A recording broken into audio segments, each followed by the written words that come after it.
नमस्कार, मी प्रतिभा चंद्रन आणि महाराष्ट्राचा महासंग्राम या नवराष्ट्र आणि नवभारतच्या विशेष कार्यक्रमात आपल्या सगळ्यांचं मनपूर्वक स्वागत।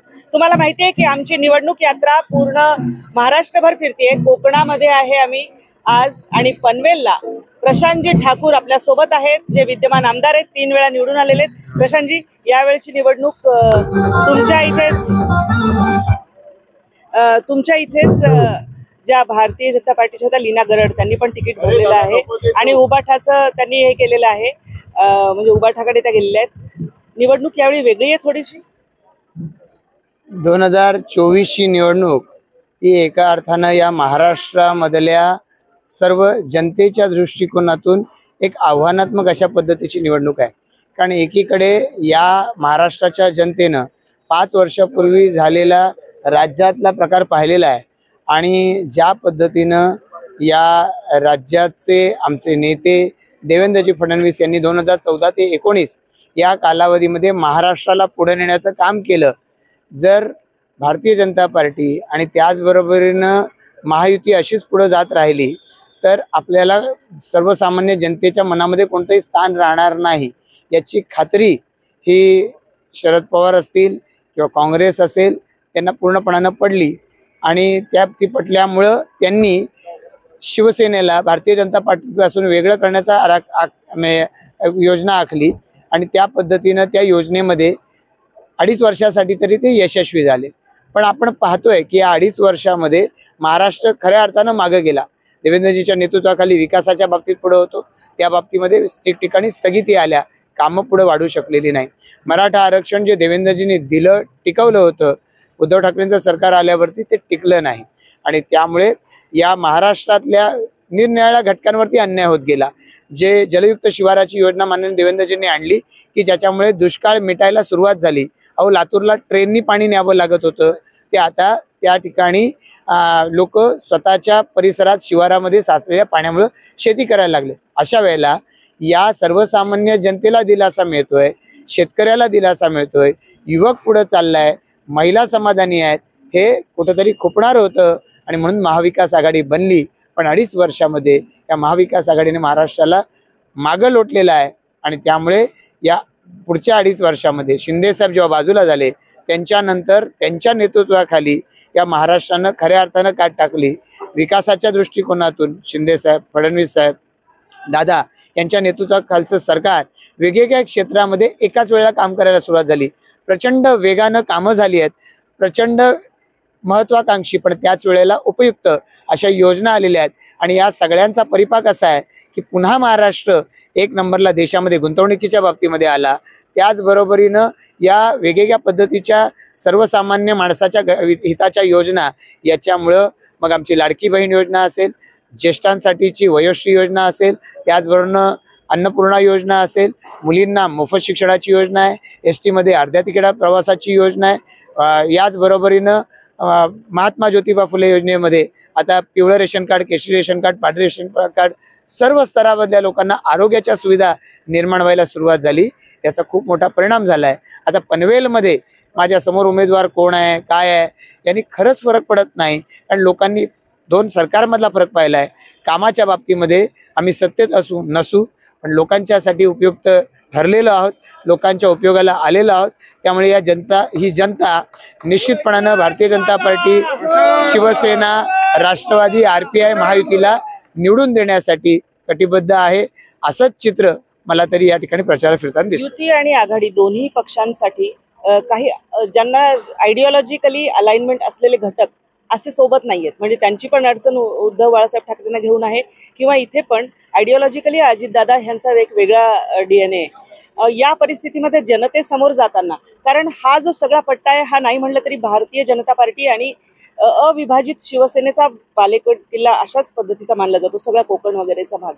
तर आता कसं अडचण होती? खरं तर कसं आहे की आता महाराष्ट्रामध्ये देखील चित्र असं आहे की लोकसभा निवडणुकीच्या निमित्तानं काही अंशी जे याच्यापूर्वी मानलं जात होतं की या महायुतीतल्या पक्षांची मतं एकमेकांना ट्रान्सफर होऊ शकणार नाही, बऱ्याचशा ठिकाणी हे मिथ चुकीचं ठरलेलं आहे आणि लोकांनी स्वयंस्फूर्तीनं या दिशेवर मतदान केलंय। अजितदादा जरी भाजप शिवसेनेच्या बरोबर यापूर्वी नसले तरी विकासाचा दृष्टिकोन दादांचा महाराष्ट्रानंच यापूर्वी देखील पाहिलेला आहे. आणि त्यामुळे आणि त्यांच्या बाबतीमध्ये जो अन्याय घडला तर महाराष्ट्राला विदित आहे. ते त्यांनी ज्या वेळेला सर्वसामान्य जनतेपुढे मांडलं, जनतेला अपील झालंय. पण लोकसभा निवडणुकीमध्ये चुकीच्या पद्धतीनं वेगवेगळे विखारी नरेटिव्ह चालले, त्याच्यामुळे मतदान झालं नाही. मतं ट्रान्सफर झाल्याचा धोका याच्यामध्ये नव्हता. आणि यामुळे या निवडणुकीच्या निमित्तानं आधीच्या कालावधीमध्ये जे काही योजना आपण म्हणूया यशस्वी झाल्या नाहीत, त्या कशा यशस्वी होतील याचे आराखडे बांधून महायुती निवडणुकीला सामोरं जाते. पनवेल सारख्या मतदारसंघामध्ये भारतीय जनता पार्टी आहे, शिवसेना आहे. शहरी मतदार खूप मोठ्या प्रमाणात वाढलेला आहे. त्यामुळे शहरी मतदार हा विकासाला प्राधान्य देणारा असा मतदार आहे. त्यामुळे तो आजच्या घडीला विकासाची भाषा कोण करतं आणि त्याचबरोबर ती कोण अंमलबजावणी करतं यावर जास्त भर देतो, हे आमच्या गेल्या तरी 10-15 वर्षामध्ये लक्षात आलंय. आणि मला खात्री आहे की ही सर्व या परिसरामधली जनता अजित दादांच्या कार्यावरती ज्यांचा भरोसा आहे, त्यांच्या तडफदार शैलीवरती भरोसा आहे. शिंदे साहेब दिवस रात्र काम करणारे एक नेतृत्व आहे. आणि फडणवीस साहेबांसारखं एक आश्वासक असं नेतृत्व की ज्यांनी या महाराष्ट्रामध्ये 5 वर्षामध्ये परिवर्तन आणण्याच्या दृष्टिकोनातून खूप मोठं काम करून दाखवलं. या तिघांची ही महायुती आहे. आठवले साहेबांचे आशीर्वाद आहेत. या सगळ्यामुळे या पनवेल किंवा कोकणामध्ये मोठ्या प्रमाणावरती या निवडणुकीच्या माध्यमातून महायुतीला कौल मिळालेला आपल्याला दिसेल. MMRDA या सगळ्या भागामध्ये अनेक विकासाची कामं होत आहेत, काही नवे प्रकल्प येत आहेत. तुमच्या भागातली लक्षणीय कामं जी तुमच्या पुढाकाराने आलेली आहेत अशी कुठली सांगू शकाल? 4 खरं तर या महाराष्ट्रामध्ये विकास कामं खूप प्रचंड प्रमाणामध्ये सुरू आहे. आता माझ्या प्रयत्नानं म्हणण्यापेक्षा मी म्हणेन अटल सेतू माननीय देवेंद्रजींच्या पुढाकारामुळे सुरू झाला. पनवेलला मुंबई आता जोडली गेली आणि प्रचंड फायदा पनवेल आणि उरणकरांचा याच्यामुळे होऊ शकणार आहे. मल्टीमॉडल कॉरिडॉरच्या कामांना सुरुवात होतीये. त्याचबरोबरीनं या सगळ्या परिसरामध्ये दिल्ली मुंबई हायवे जोडला जातोय. आज विमानतळ आमच्या परिसरामध्ये जेव्हा येईल त्यावेळेला या परिसराचा प्रचंड फायदा होणार आहे. या विमानतळाला दिबा पाटील साहेबांचं नाव मिळावं याच्यासाठी आम्ही संघर्ष केलाय. इथल्या भूमिपुत्राला महाराष्ट्र सरकारनं घेतलेल्या निर्णयाच्या बद्दल समाधान आहे. आता पनवेल आणि परिसरामध्ये महापालिकेच्या माध्यमातून प्रत्येक शहरामध्ये विकासाच्या कामांना सुरुवात झालेली आहे. ग्रामीण भागामध्ये पाणी, रस्ते, भूमिगत वाहिनी, गटार या सगळ्याच्या कामाला सुरुवात झालेली आहे.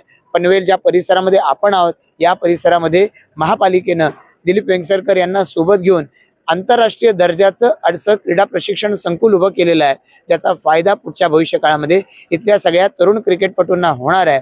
अशाच पद्धतीनं बगीचे, मैदानं, वेगवेगळ्या पद्धतीनं सामाजिक भवनं या सगळ्या निर्मितीला सुरुवात झाली आणि त्याच्या माध्यमातून निश्चितपणानं या सगळ्या परिसरातल्या लोकांना दिलासा मिळणार आहे.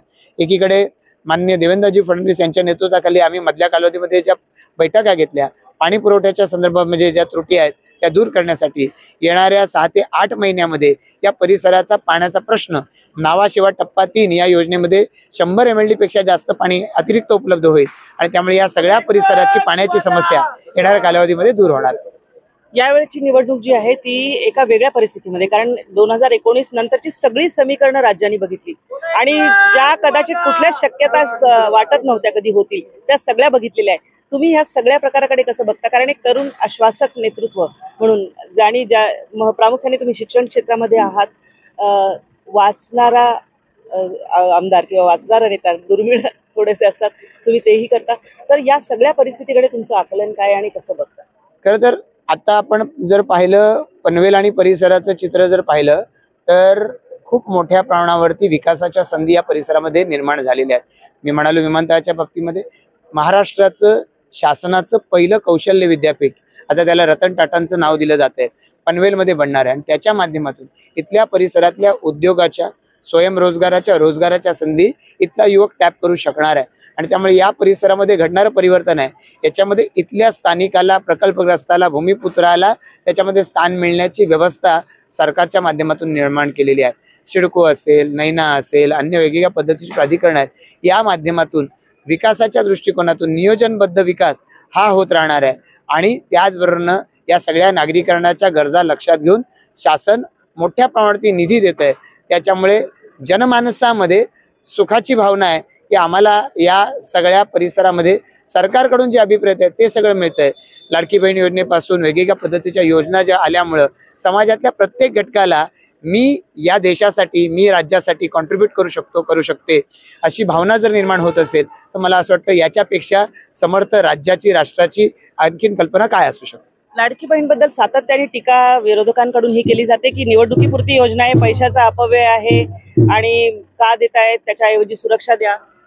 नाही, खरं तर असं आहे, सुरक्षिततेच्या दृष्टिकोनातून सरकार पूर्णपणानं ताकदीनं काम करतंय आणि यापूर्वी जसं काम करत होतं तसंच काम करतंय.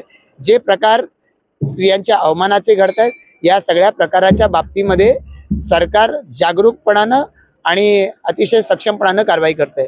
आपण पाहिलं असेल की एक दुर्दैवी प्रकार घडला शिर्डीमध्ये, त्या ठिकाणी, आणि सरकारनं तातडीनं कारवाई केलेली आहे. हे बघितलं नाही कोण आहे, कुठल्या पक्षाचा आहे हे पाहिलेलं नाही. अशा वेळेला सरकार संवेदनशील आहे स्त्रियांवरच्या वेगवेगळ्या पद्धतीच्या घडणाऱ्या अत्याचाराच्या घटनेच्या बाबतीत. त्याच वेळेला आपण पाहू शकतो या स्त्रियांना सामाजिकदृष्ट्या उत्थानाची गरज आहे. मध्य प्रदेशमध्ये जे यशस्वी झालं मॉडेल की महिलांना खूप मोठ्या प्रमाणात आर्थिक ताकद यामुळे मिळू शकली आहे. तर ही महाराष्ट्रानं स्वीकारलं तर काय झालं, लोकसभेची निवडणूक होती त्यामुळे एप्रिल महिन्यामध्ये मार्चमध्ये बजेट नाही देता आलं.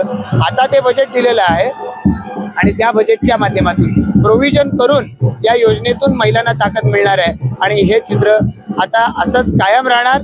ही मदत थांबणार नाही, महिला अधिकाधिक सक्षम होईल याकडे सरकारचं कटाक्षानं लक्ष आहे. प्रशांतजी, निवडणुकीची धामधूम सुरू आहे, प्रचाराची धामधूम सुरू आहे, तुम्ही आम्हाला वेळ दिलात, खूप खूप धन्यवाद आणि विजयाचा चौकार तुम्हाला.